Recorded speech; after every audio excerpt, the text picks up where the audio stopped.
Your mind has a confidence switch, and right now it's off. That's why you second guess yourself before speaking up in meetings.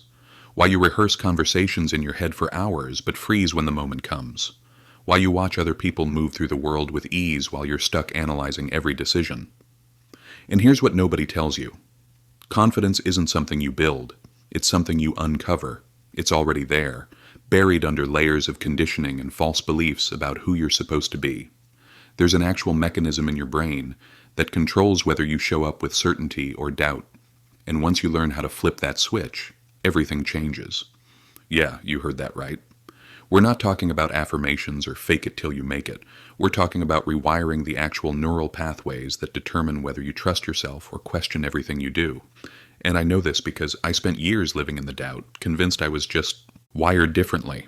Turns out I wasn't broken. I just didn't know where the switch was. I used to be the person who would write and rewrite a single email for 45 minutes. Not because I didn't know what to say, but because I was terrified of saying it wrong. I'd show up to social events with a script in my head, and the moment someone asked me an unexpected question, I'd completely blank. My heart would race. My palms would sweat. And afterward, I'd replay the entire conversation, picking apart everything I said. For years, I thought this was just who I was. The anxious one, the overthinker, the person who needed 3 business days to process before responding. I tried everything. Confidence courses, visualization exercises, even standing in power poses in bathroom stalls before presentations. And nothing worked. Not really. Because I was treating confidence like something I needed to add to myself, when the real problem was something I needed to remove. Then I discovered something in neuroscience research that changed everything. There's a part of your brain called the anterior cingulate cortex, and it acts like a threat detector. It's constantly scanning for social danger, rejection, failure. And for some of us, that scanner is set way too high. It's like having a car alarm that goes off every time a leaf touches the windshield. Your brain isn't broken, it's just miscalibrated. Once I learned how to recalibrate that system, everything shifted. I started speaking up without rehearsing. I made decisions faster. I stopped apologizing for taking up space. And the crazy part? It didn't take years of therapy or some massive personality overhaul. It took understanding how the mechanism works and learning to adjust it. Here's the thing. Most confidence advice treats the symptom, not the cause. They tell you to think positive thoughts, to visualize success, to just believe in yourself. And yeah, those things might give you a temporary boost, but they don't address what's actually happening in your nervous system. Think of it like this. Imagine you're driving a car and the check engine light keeps coming on. You could put a piece of tape over the light, and sure, you won't see the warning anymore, but the engine problem is still there. That's what most confidence techniques do. They cover up the warning light without fixing the engine. The real issue isn't that you lack confidence. It's that your brain has learned to associate uncertainty with danger. Somewhere along the way, probably in childhood, your nervous system got the message that being wrong, being rejected, or standing out was a threat to your survival. So now, every time you're about to do something that involves risk, your brain hits the panic button. Your anterior cingulate cortex lights up. Your amygdala, the fear center, takes over. And suddenly all your rational thinking goes offline. You're not making decisions from your prefrontal cortex anymore, the part of your brain that's logical and strategic. You're operating from survival mode. And in survival mode, the safest option is always to stay small, stay quiet, and don't rock the boat. What most people don't realize is that this isn't a personality flaw. It's a nervous system response. Your brain is doing exactly what it's been trained to do, protect you from perceived threats. The problem is, it's protecting you from things that aren't actually dangerous, like speaking your mind, like trying something new, like taking up space in a room. And here's what's crazy. The more you avoid these situations, the more your brain reinforces the idea that they're dangerous. It's like if you never went outside because you were afraid of dogs.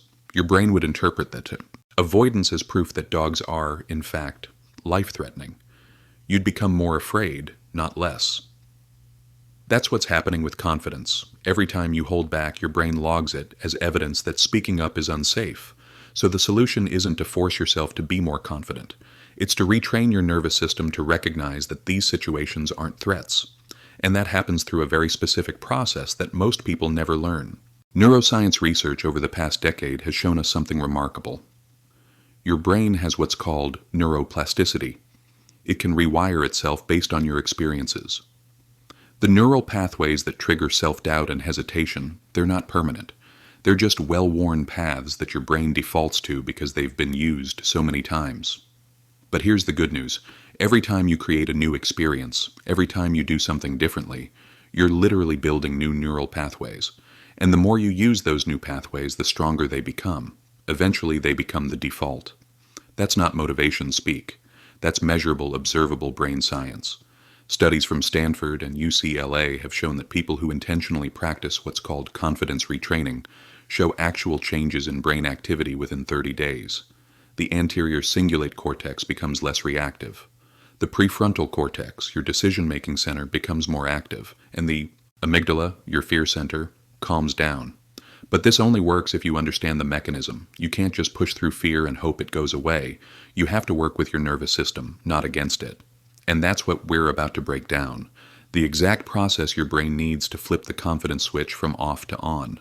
There are 5 switches that control confidence in your brain. Not tips, not hacks. Actual neurological mechanisms. And when you learn to activate them in the right order, confidence stops being something you have to force. It becomes your natural state. Now, before you think this is going to be some complicated neuroscience lecture, relax. We're keeping this practical. Each switch has a simple activation method, something you can start doing today. And the effects compound. The more switches you flip, the faster the transformation happens. Let's break them down. Switch 1. The safety signal. The first switch is called the safety signal, and it's the foundation for everything else. Your brain will not let you feel confident if it doesn't feel safe. It doesn't matter how many affirmations you repeat or how much you psyche yourself up. If your nervous system is in threat mode, confidence is biologically impossible. You're fighting against millions of years of evolution. Think of it like this. Imagine you're in a dark alley at night and you hear footsteps behind you. Your body goes into high alert. Your heart rate increases, your muscles tense, your pupils dilate. And in that moment, if someone asked you to give a confident speech about your career goals, could you do it? Of course not. Because your brain has one priority, survival. Everything else is offline. That's what's happening internally when you feel unconfident. Your brain has detected a threat, even if that threat is just social judgment or the possibility of being wrong, and until you send a safety signal to your nervous system, you're stuck in that dark alley, biologically incapable of accessing confidence. Dr. Stephen Porges, who developed polyvagal theory, discovered that the vagus nerve, which connects your brain to your body, has to be in a state he calls ventral vagal activation, for you to feel safe enough to engage socially. When you're in this state, your nervous system knows you're not in danger, and only then can you access higher brain functions, like creativity, connection, and yes, confidence. So, how do you send a safety signal to your nervous system? It's simpler than you think, but most people skip this step because it doesn't feel like confidence work. First, before any situation where you want to feel confident, you need to physiologically calm your nervous system. And the fastest way to do that is through your breath. Not just any breathing, but a specific pattern. Inhale for 4 counts, hold for 4, exhale for 6. The longer, exhale is key. It activates your parasympathetic nervous system, which is your body's rest and digest mode. Do this for 2 minutes before a meeting, a conversation, or any moment where you want to show up confidently. You're not just calming yourself down. You're literally telling your vagus nerve, we're safe, we can engage now. Second, ground yourself physically. And I mean literally. Feel your feet on the floor. Press them down. Notice the sensation. This sends a signal to your brain that you're stable, that you're here, that you're not in free fall. It sounds small, but it's neurologically powerful. Here's what people get wrong. They try to override the fear with positive thinking. They tell themselves, I'm confident, while their nervous system is screaming, we're under attack. That doesn't work. You can't think your way into safety. You have to signal it through your body first. When you do this correctly, you'll notice a shift within 60 to 90 seconds. Your shoulders will drop. Your jaw will unclench. Your breathing will deepen on its own. And that foggy, panicky feeling in your head will start to clear. That's your nervous system moving out of threat mode. And that's when confidence becomes accessible. Switch 2. The evidence loop. The second switch is the evidence loop. And this is where most people's confidence dies without them realizing it. Your brain operates on evidence. It doesn't believe what you tell it. It believes what you show it. And right now, if you struggle with confidence, it's because you're feeding your brain a constant stream of evidence that you're not capable. Every time you stay quiet when you have something to say, that's evidence. Every time you defer to someone else's opinion over your own, that's evidence. Every time you apologize for existing in a space, that's evidence. Your brain is taking notes.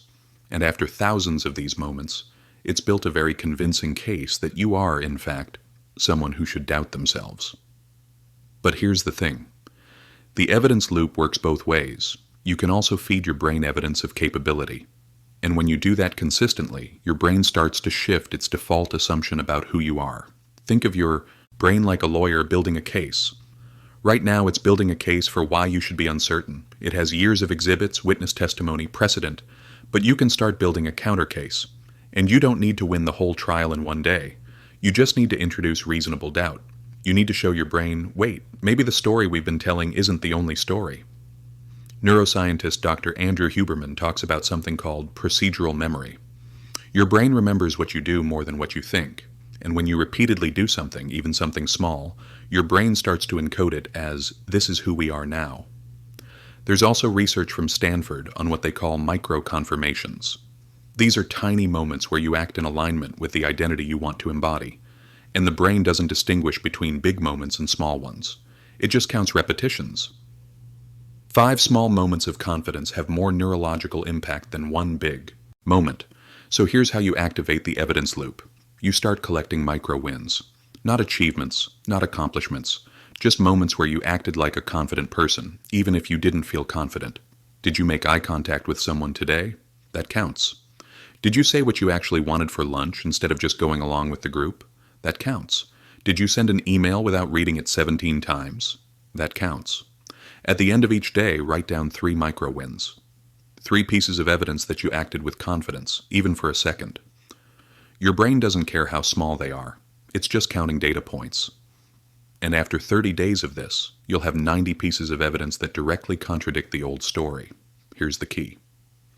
You're not waiting to feel confident before you act. You're acting, and then letting the evidence create the feeling. That's the order. Most people get it backwards. The biggest mistake is dismissing the small stuff. People think, oh, making eye contact doesn't count. That's not real confidence.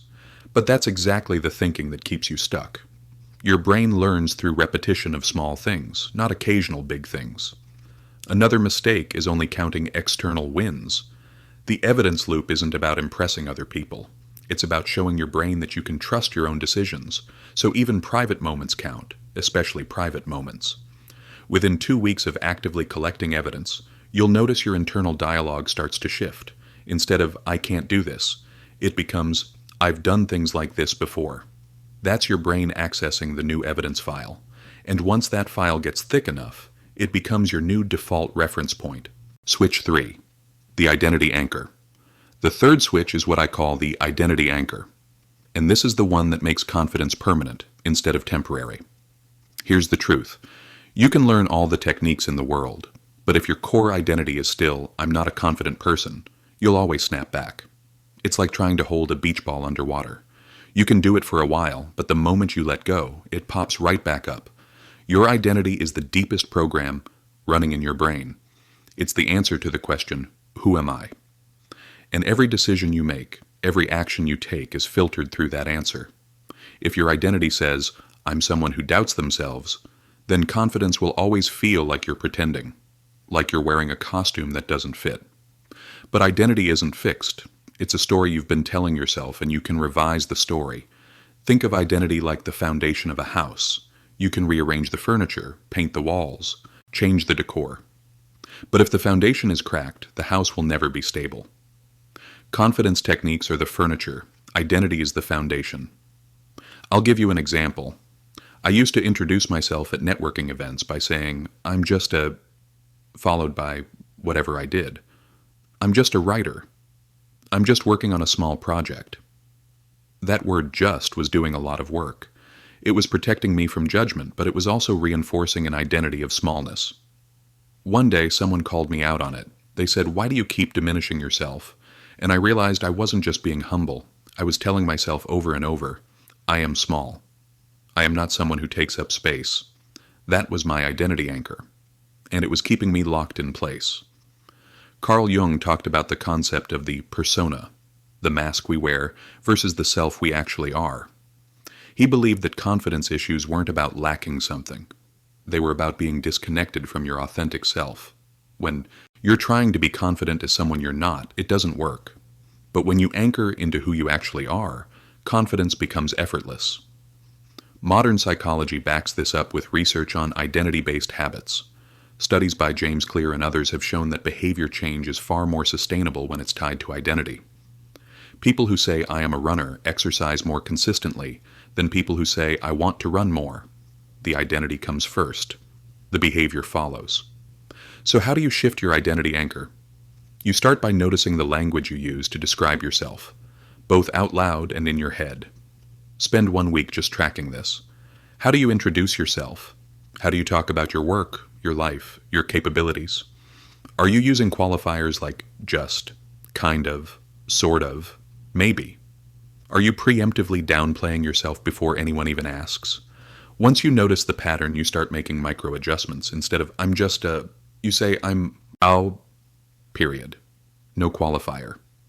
Instead of "I kind of do photography," you say "I'm a photographer," even if you're not making money from it, even if you're just starting. The identity claim comes first. And here's a powerful exercise. Write down this sentence. I am someone who, and finish it with confident behaviors, not achievements. Not "I am someone who has a successful business." That's outcome-based. Instead, I am someone who trusts their decisions. I am someone who speaks up when it matters. I am someone who takes up space without apologizing. Read these statements every morning for 30 days. You're not lying to yourself. You're declaring an identity that you're stepping into, and your brain will start organizing your behavior around that identity. The biggest mistake is confusing identity with ego. This isn't about becoming arrogant or inflating yourself. It's about stopping the constant deflation.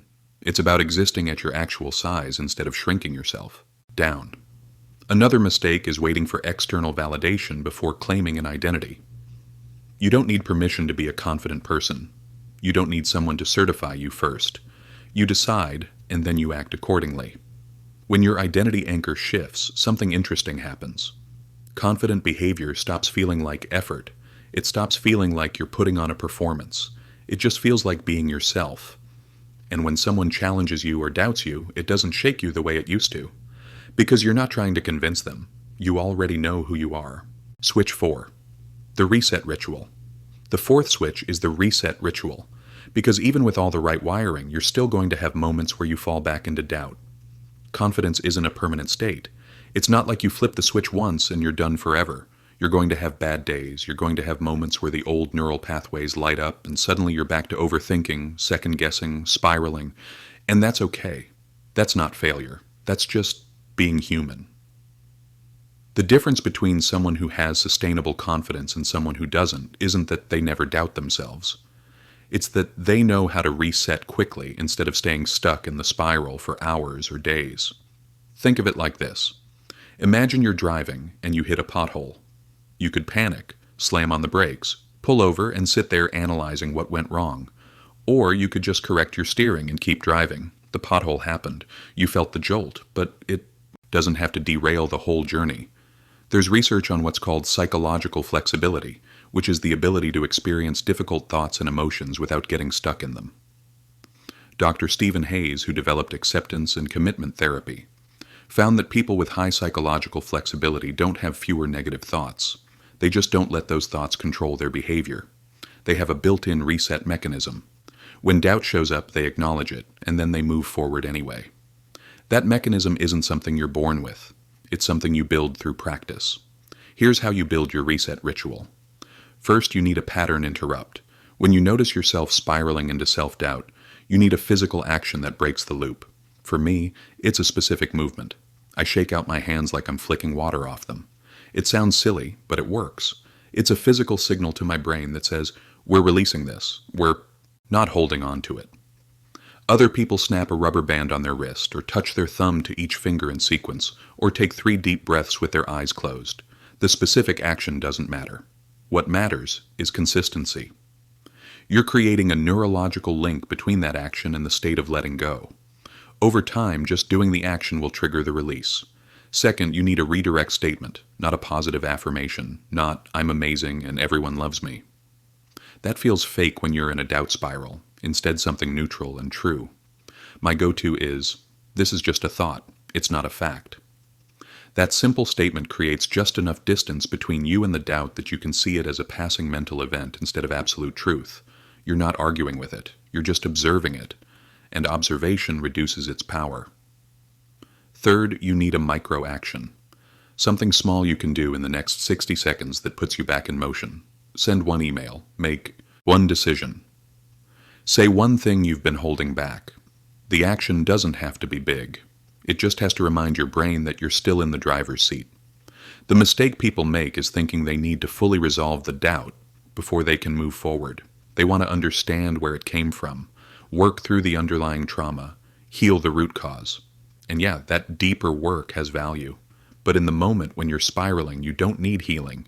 You need a circuit breaker. Another mistake is beating yourself up for having the doubt in the first place. Ugh, I'm spiraling again. I thought I was past this. That just adds another layer of doubt on top of the original one. Instead, just notice it. Oh, there's the doubt pattern. That's familiar. Let's reset. When you practice the reset ritual consistently, the spirals get shorter. Instead of losing 3 days to self-doubt, you lose 3 hours, then 3 minutes. Eventually, doubt becomes something that just passes through instead of something that takes over. You'll notice you can be in a conversation, feel a wave of insecurity, reset internally, and keep engaging without anyone even noticing you had a wobble. Switch 5. The exposure ladder. The fifth and final switch is the exposure ladder. And this is the one that actually makes you confident in real-world situations, not just in theory. You can do all the internal work in the world, but if you never put yourself in situations that challenge you, your confidence will stay theoretical. It's like learning to swim by reading about swimming. At some point, you have to get in the water. But here's where most people go wrong. They try to jump straight into the deep end. They force themselves into high-stakes situations before their nervous system is ready. And then when they panic or freeze, they take it as proof that they're not capable. And they retreat even further. The exposure ladder is about building confidence through graduated challenges. You don't start with the scariest thing. You start with the edge of your comfort zone, and you expand it incrementally. Think of it like weight training. If you've never lifted before, you don't walk into the gym and try to bench press 300 pounds. You'd injure yourself. You start with a weight that's challenging but manageable. You build strength gradually, and over time, what used to feel impossible becomes your warm-up set. Confidence works the same way. You start with situations that activate a mild level of nervousness, not full panic. You practice showing up in those situations until your nervous system learns, oh, this isn't actually dangerous, we can handle this. And then you move up a rung. This is based on exposure therapy, which is one of the most well-researched psychological interventions for anxiety. The principle is simple. Avoidance reinforces fear. Exposure reduces it. But the exposure has to be gradual enough that your nervous system doesn't go into overwhelm. Dr. Michelle Krask at UCLA has done extensive research showing that repeated exposure to manageable levels of discomfort literally rewires the fear response in your brain. Your amygdala learns that the thing you're afraid of doesn't actually result in harm. And over time, it stops sounding the alarm. Here's how to build your exposure ladder. Start by identifying the situations where you want to feel confident but currently don't. Public speaking, networking events, difficult conversations, asking for what you want, whatever it is. Now break that down into a scale from 1 to 10, where 1 is barely uncomfortable and 10 is absolutely terrifying. You're going to start at a 3 or 4, not a 1, because that won't build anything. But not a 10, because that will just re-traumatize your nervous system. Let's say public speaking is your thing. A 10 might be giving a presentation to 100 people, but a 3 might be speaking up in a small team meeting. A 4 might be asking a question in a group setting. A 5 might be proposing an idea to your boss one-on-one. Start with the 3. Do it once. Notice what happens. Your nervous system will activate, but it won't shut down. You'll feel the discomfort, but you'll survive it. And that survival is data. That's evidence your brain can't ignore. Do that same level situation 3 or 4 times until it starts to feel more neutral. Then move up to the next rung. Don't skip levels. Don't try to speedrun the process. Your nervous system needs time to integrate each new level of capacity. The biggest mistake is comparing your ladder to someone else's. Your level 3 might be someone else's level 1, and that's completely fine. You're not in competition. You're building your own capacity at your own pace. Another mistake is only doing the exposure once and expecting to be cured. One experience doesn't rewire the brain. Repetition does. You need multiple data points at each level before moving up. And finally, people often skip the reflection step. After you do an exposure, take 2 minutes to write down what happened, not your feelings about it, but what actually happened. Did the feared outcome occur? Did you survive? What did you learn? This reflection cements the learning. Within 60 days of working your exposure ladder, you'll find yourself naturally doing things that used to feel impossible. Not because you suddenly became a different person, but because your nervous system recalibrated its threat detection. What used to trigger panic now just feels like mild activation, and mild activation is manageable. That's confidence. Not the absence of nervousness, but the ability to act despite it. Now, you might be thinking, okay, this all sounds great in theory, but what about when life actually happens? What about when you do all this work and then you walk into a room and someone dismisses you, or you get rejected, or you make a mistake in front of people? Here's the thing. Confidence isn't about never experiencing those moments. It's about not letting those moments rewrite your entire identity. It's about having enough internal evidence that one external data point doesn't collapse the whole system. Think of it like a bank account. If you only have $10 in your confidence account, one withdrawal wipes you out. But if you've been making deposits, micro-wins, evidence, identity anchors, exposure successes, then one setback is just a small withdrawal. It doesn't bankrupt you. The maintenance work is simple. You keep doing the practices, not because you're broken and need fixing, but because you're maintaining a system, just like you brush your teeth every day even though you brushed them yesterday. You're not starting from zero. You're maintaining. And here's what people don't talk about enough. Confidence isn't the goal. The goal is self-trust. Confidence is just what self-trust looks like from the outside. When you trust that you'll figure things out, that you'll handle whatever comes, that you won't abandon yourself when things get hard, you don't need to feel confident in every moment. You just need to trust yourself to navigate it. And that trust is built through exactly what we've covered: safety signals, evidence loops, identity anchors, reset rituals, and exposure. Those 5 switches don't just create confidence, they create self-trust. And self-trust is unshakable in a way that confidence never can be. So here's what it comes down to. Your mind does have a confidence switch. Actually, it has 5 of them. And they're not hidden in some mystical realm you need years of therapy to access. They're neurological mechanisms that you can activate starting today. The safety signal that tells your nervous system it's okay to engage. The evidence loop that rewrites the story your brain tells about who you are. The identity anchor that shifts you from "I want to be confident" to "I am confident." The reset ritual that keeps you from spiraling when doubt shows up. And the exposure ladder that proves to your nervous system through lived experience that you're more capable than you think. None of this is about becoming someone you're not. It's about removing the layers of conditioning that convinced you you're less than you are. The confidence was always there. You've just been operating with the parking brake on. And the beautiful thing? You don't have to flip all 5 switches at once.